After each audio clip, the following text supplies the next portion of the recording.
سامنے اللہ ذلیل نہیں کریں گے۔ آج جو ذلت ہو رہی ہے وہ اس لیے ہو رہی ہے کہ ہم نے کتاب اللہ کو چھوڑ دیا ہے، سنت رسول اللہ صلی اللہ علیہ وسلم کو چھوڑ دیا۔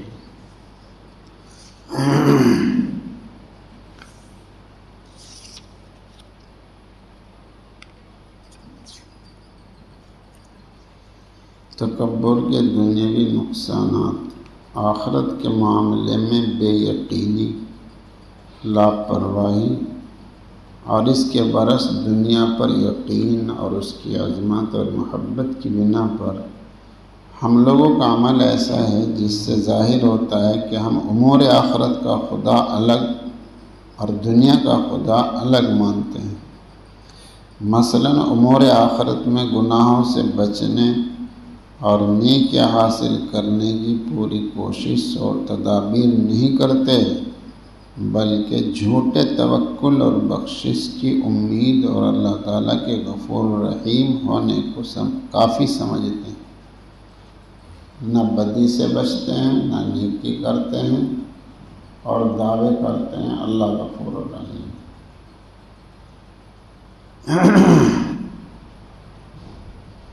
مگر دنیاوی امور میں توکل کے ساتھ پوری کوشش اور تدابیر عمل میں لاتے ہیں، بغیر کوشش اور اسباب کے کامیابی کی امیدیں باندھنے کو حماقت سمجھتے ہیں۔ یہاں دنیاوی اعتبار سے پوری تدابیر، پوری جدوجہد،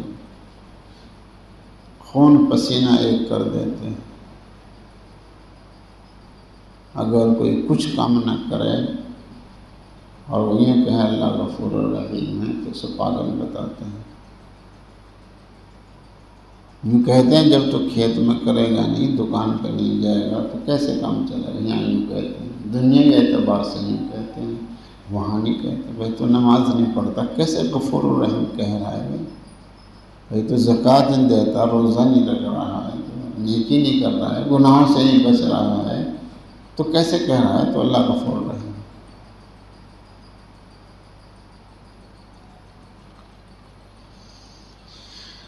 کسب حلال کو فرض کہتے ہیں، نقصان دہ چیز استعمال کر کے نقصان سے بے خوف ہو کر اللہ تعالیٰ کو غفور رحیم نہیں کہتے۔ ذرا سے کوئی تکلیف ہو جائے تو سب بھاگتے ہیں، خود بھی بھاگتا ہے، خاندان والے بھی، اس ہسپتال میں، اس ہسپتال میں، یہ دوائی، وہ ڈاکٹر بڑھیا، وہ ڈاکٹر بڑھیا، نہ وہ آرام سے بیٹھتا ہے نہ اس کو بیٹھنے دیتے ہیں۔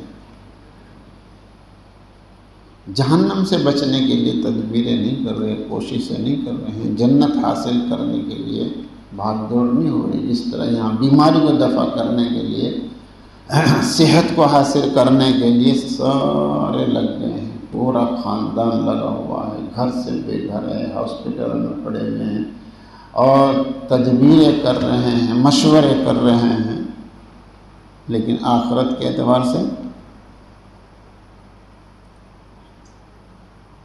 جہنم سے بچنے کی کیا تدبیر، بلکہ جہنم میں بھاگ بھاگ کے جا رہے ہیں۔ جہنم سے بچنے کی، دوزخ سے بچنے کی کوئی تدبیر نہیں، کوئی بھاگ دوڑ نہیں ہے، جنت حاصل کرنے کی کوئی بھاگ دوڑ نہیں ہے، بلکہ اگر کوئی کہتا ہے تو اس کو پاگل بتاتے ہیں۔ ہاں، ایک مہمان بتا رہا تھا، میں اپنے گھر والوں کو اللہ کا حکم بتایا تو گھر والے کیا کہہ رہے تو پاگل ہو گیا۔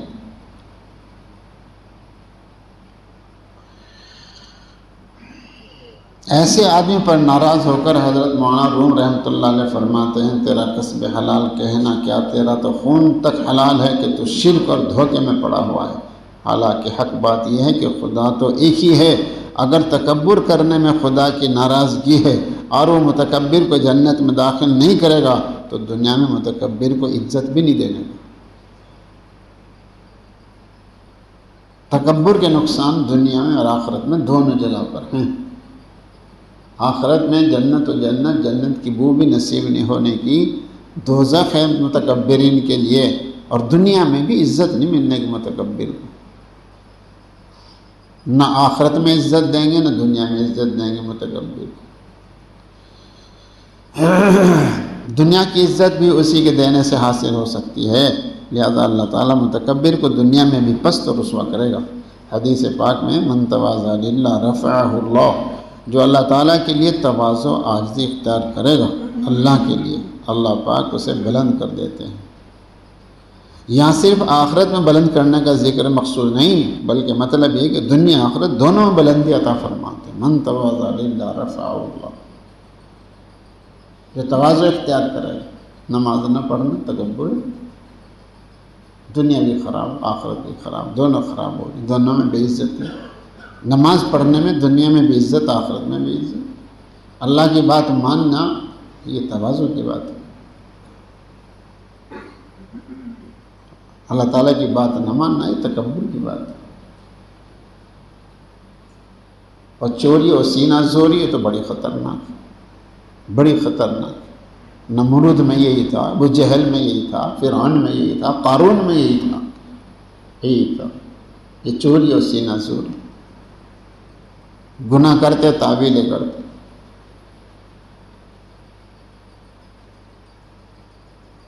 گناہ ہو جائے انسان سے، گناہ ہو جائے تواضع کی بات ہے کہ ہاں غلطی ہوگی، ارے بھائی تم لون لے رہا جی غلطی ہوگی، دعا کر دو بس میری جان بچ جائے اس سے، بس میں توبہ کر رہا ہوں اور انشاءاللہ زندگی بھر نہیں کرنا کہ چاہے پیٹ پہ پتھر باندھنا، اس کو کہتے ہیں تواضع۔ یہ چوری اور سینہ زوری کیا ہو گیا؟ دنیا نے لون لے لی، میں نے لے لیا تو کیا ہو گیا؟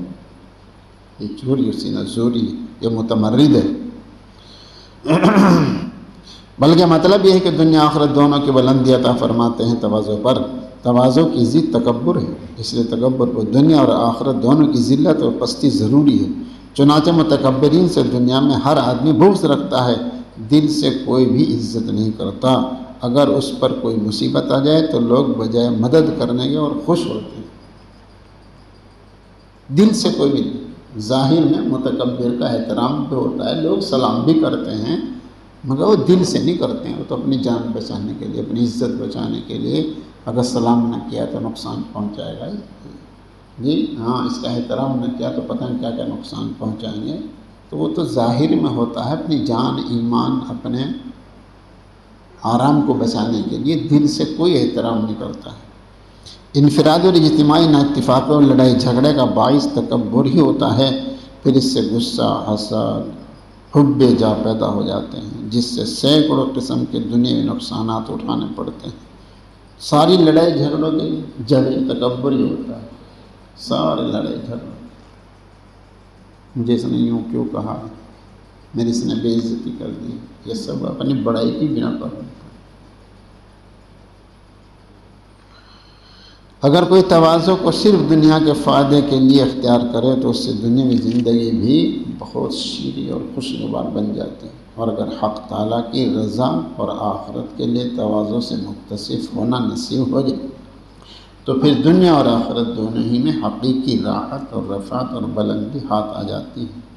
یہ عجیب بات ہے کہ انسان اپنی عزت و جاہ کے لیے تکبر والے اعمال کو کرتا ہے، لیکن ان اعمال اور عادتوں میں اس بدترین خصلت کا پایا جانا اس سے پتن محسوس نہیں ہوتا۔ دوسرے حضرات اسے فوراً سمجھ لیتے ہیں، اس لیے ان کی نظروں میں وہ اور بھی ذلیل ہو جاتا ہے، اور وجہ یہ ہے کہ جب اس عیب کے سبب حق تعالیٰ شانہ اس سے ناراض ہیں اور مخلوق کے دل انہی کے قبضے میں ہے، اس لیے وہ لوگوں کو بھی اس سے ناراض کر دیتے ہیں اور سب کو اس سے نفرت ہو جاتی ہے۔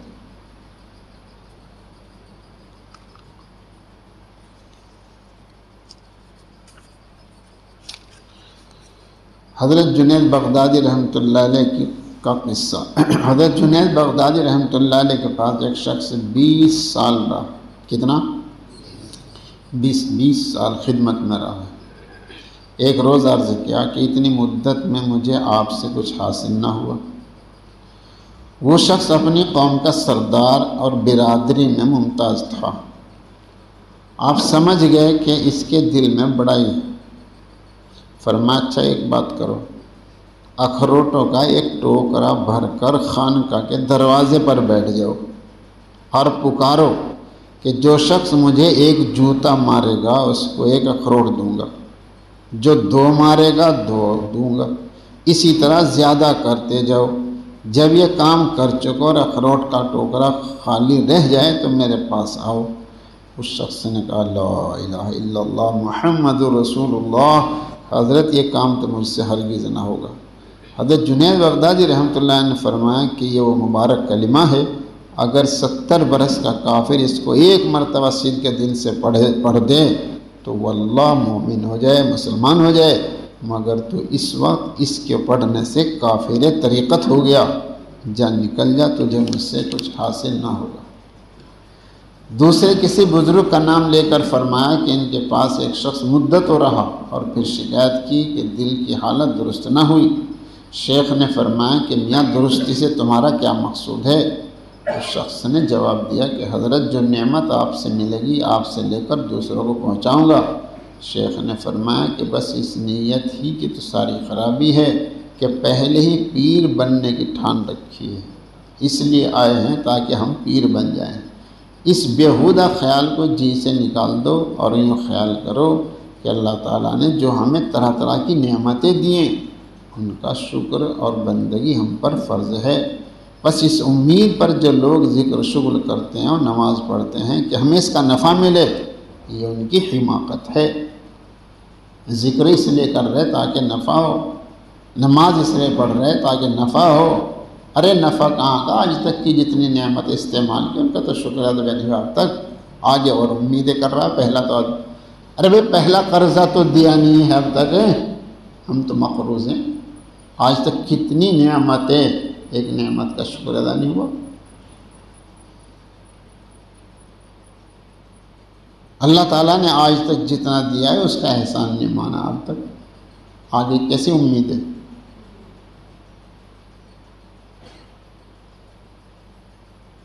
ان کی نیت میں فساد ہے۔ کیسا نفع، کہاں کا اجر؟ یہ ہستی، یہ جسم، یہ آنکھیں، یہ ناک، یہ کان، یہ زبان، یہ حواس حق تعالیٰ نے ہمیں دے رکھے ہیں، پہلے ان کا شکریہ سے فراغت ہو لے تو دوسرے نفع اجر کی توقع کریں۔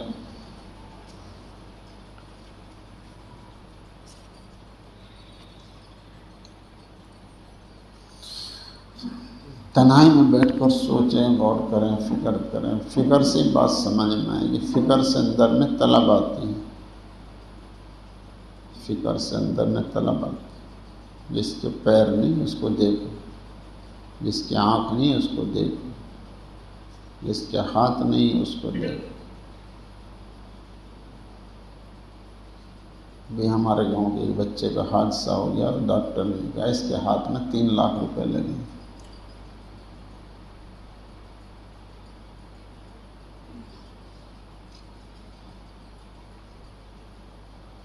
جتنی نعمتیں ہم استعمال کر رہے ہیں ہم سے تو ان کا بھی شکر ہے۔ ان تعودوا نعمت اللہ لا تحصوها۔ مولانا رحمۃ اللہ صاحب کشمیری دامت برکاتہم تشریف لائے تھے، یہ فرما رہے تھے بارش کے قطروں کو گننا ممکن ہے، اللہ کی نعمتوں کو گننا ممکن بھی نہیں۔ شکریہ تو کیا ادا ہو جائے گا ہم سے؟ تو جتنی نعمتیں اللہ تعالیٰ نے دے رکھی ہے انہی کا شکر ادا نہیں ہو رہا ہے ہم سے، تو آگے کہیں کی توقع؟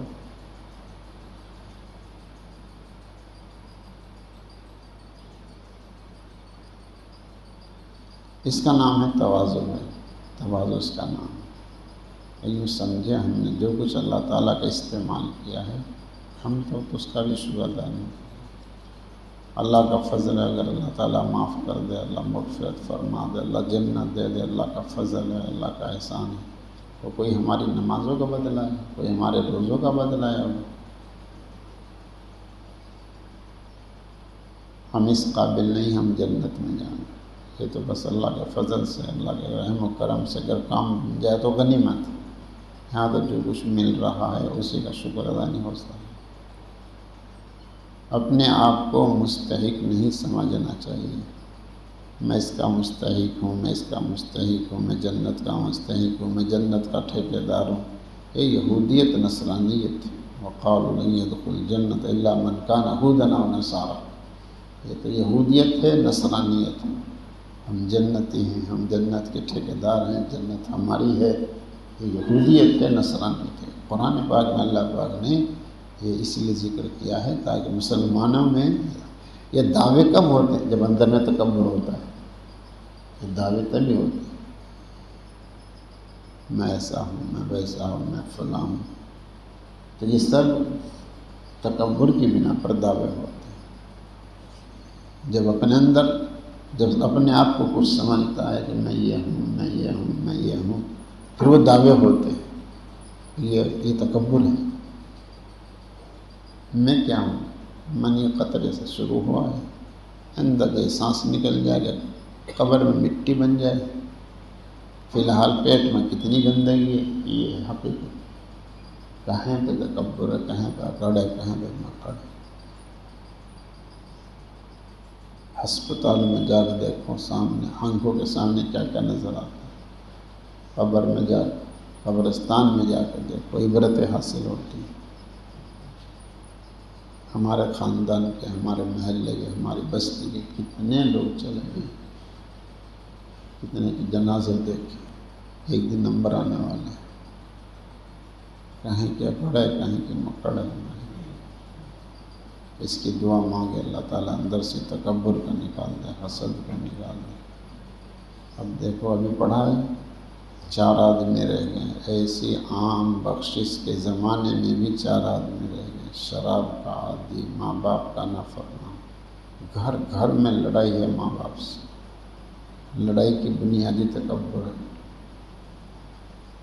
جب بلا وجہ لڑائی ہوتی ہے اس کی بنیاد ہی تکبر ہوتی ہے۔ ماں کے ساتھ جھگڑا، بیوی کے ساتھ جھگڑا، ابا کے ساتھ جھگڑا، رشتے ناطے توڑنے کو کمال سمجھ رہے ہیں، کینہ رکھنا، یہ ایسے اسباب بتائیے۔ اتنی بڑی فیاضی اور سخاوت کا زمانہ اس میں بھی محروم ہے۔ یہ سوچیں، غور کریں، فکر کریں، تنہائی میں بیٹھ کر اس فکر سے اندر میں طلب آتی ہے اور طلب پر ہدایت کرتی ہے۔ اللہ توفیق عطا فرمائے۔ الحمدللہ رب العالمین، اللہم صلی علی سیدنا